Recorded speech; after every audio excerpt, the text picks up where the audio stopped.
یہ بھی ہمارا بڑا سوشل فنکشن ہے، بہت بڑا، اور اس میں فضول خرچیاں ہو رہی ہیں، حرام کی کمائی ہوئی کمائی جو ہے وہ پانی کی طرح بہائی جاتی ہے۔ ابھی مجھے ایک صاحب نے بتایا کہ ممبئی میں 2 شادیاں ہوئی ہیں مسلمانوں میں، ایک میں 1.5 کروڑ روپیہ خرچ ہوا، ایک میں 80 لاکھ خرچ ہوا۔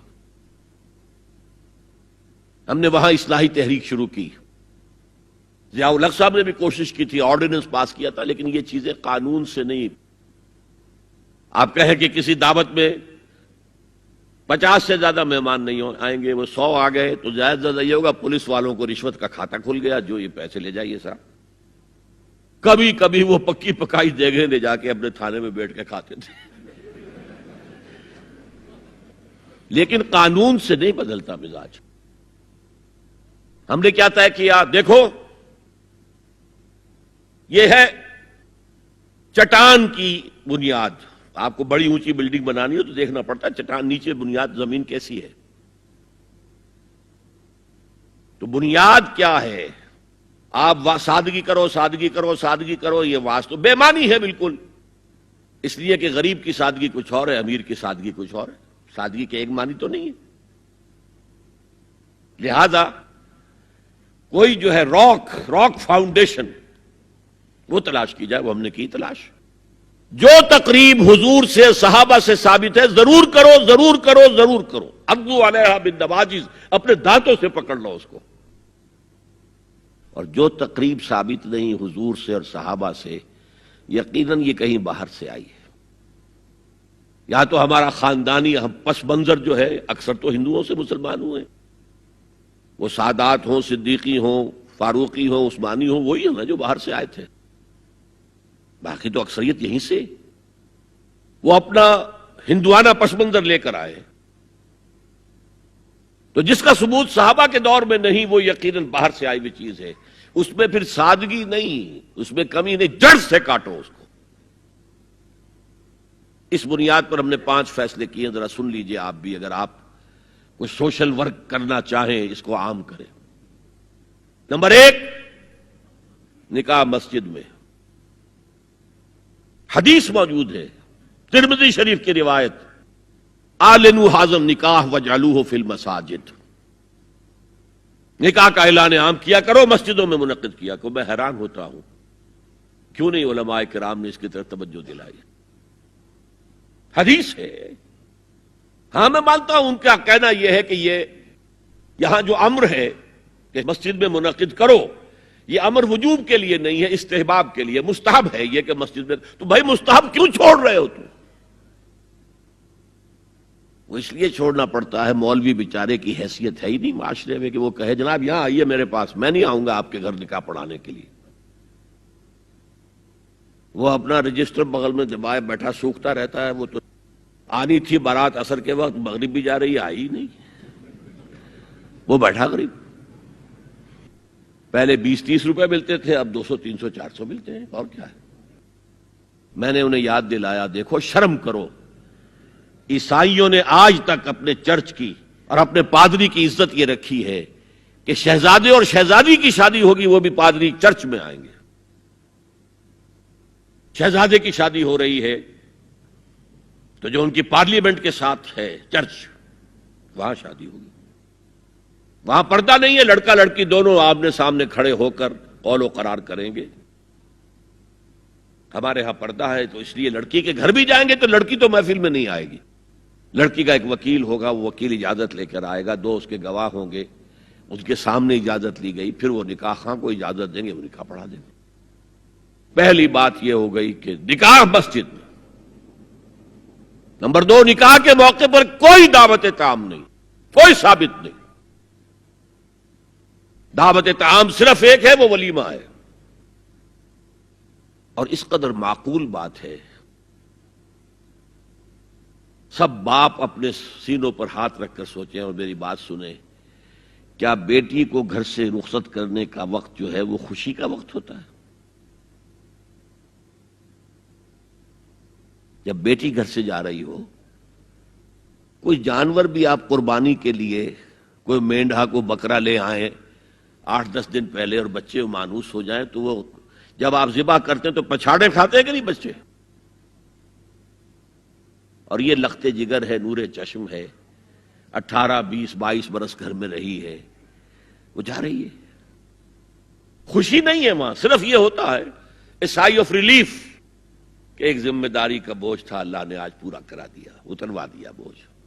پھر بھی اندیشہ ہوتا ہے، پتہ نہیں مزاج ملے نہ ملے، نئے ماحول میں جا رہی ہے، وہاں جا کر ایڈجسٹ ہو یا نہ ہو، اندیشے پھر بھی ہوتے ہیں ذہن کے اندر.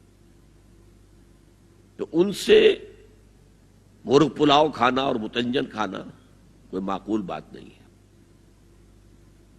معقول بات کیا ہے؟ لڑکا، اس کا گھر آباد ہوا ہے، وہ ولیمہ کرے، اس پر باقاعدہ احادیث اولبو ولو بشاتن، ولیمہ ضرور کرو چاہے ایک ہی بکری ہو تمہارے پاس، ذبح کرو، کاٹو، کھلاؤ گوشت اپنے دوستوں کو، احباب کو. یہاں تک کہا کہ بے ست طعام الولیمہ، برا کھانا ہے ولیمے کا کہ اس میں غریبوں کو نہیں بلایا جاتا. ظاہر بات ہے، مسلی کھلانے کے لیے تو ولیمہ نہیں ہوتا، اپنے احباب کو، دوستوں کو بلایا جاتا ہے. پھر بھی میں تم سے کہتا ہوں کہ جسے ولیمے کے لیے بلایا جائے وہ اگر نہیں جائے گا تو اللہ اور اس کے رسول کے حکم کی نافرمانی کرے. تو جس رسول نے اتنی تفصیل سے حکم دیا ہو ایک دعوت کا، وہ دوسری دعوت میں بھی خیر ہوتا میں بیان کرتا. جب نکاح مسجد میں اور کوئی دعوت طعام نہیں تو بارات کا تصور، خلاص. بارات کس بلا کا نام ہے؟ قرآن میں تو کوئی ذکر ہی نہیں، عربی میں یہ لفظ ہی نہیں. اجتماع طرفین مسجد میں ہوا، نکاح ہوا. لڑکی کو، حضرت فاطمہ کو رضی اللہ تعالی عنہا، کچھ خواتین جا کر چھوڑ آئی تھی اس حجرے میں جو ایک انصاری صحابی نے حضرت علی کو دیا تھا. ان کا تو کوئی گھر بھی نہیں تھا. کوئی حضرت علی آئے ہوں اور آ کر وداع کرا کے لے کے گئے ہوں، کچھ بھی نہیں. چوتھی چیز، جہیز کا کوئی تصور اسلام میں نہیں. خالص ہندوانہ رسم، خالص ہندوانہ رسم، خالص ہندوانہ رسم. ہندوؤں میں کیوں ہے؟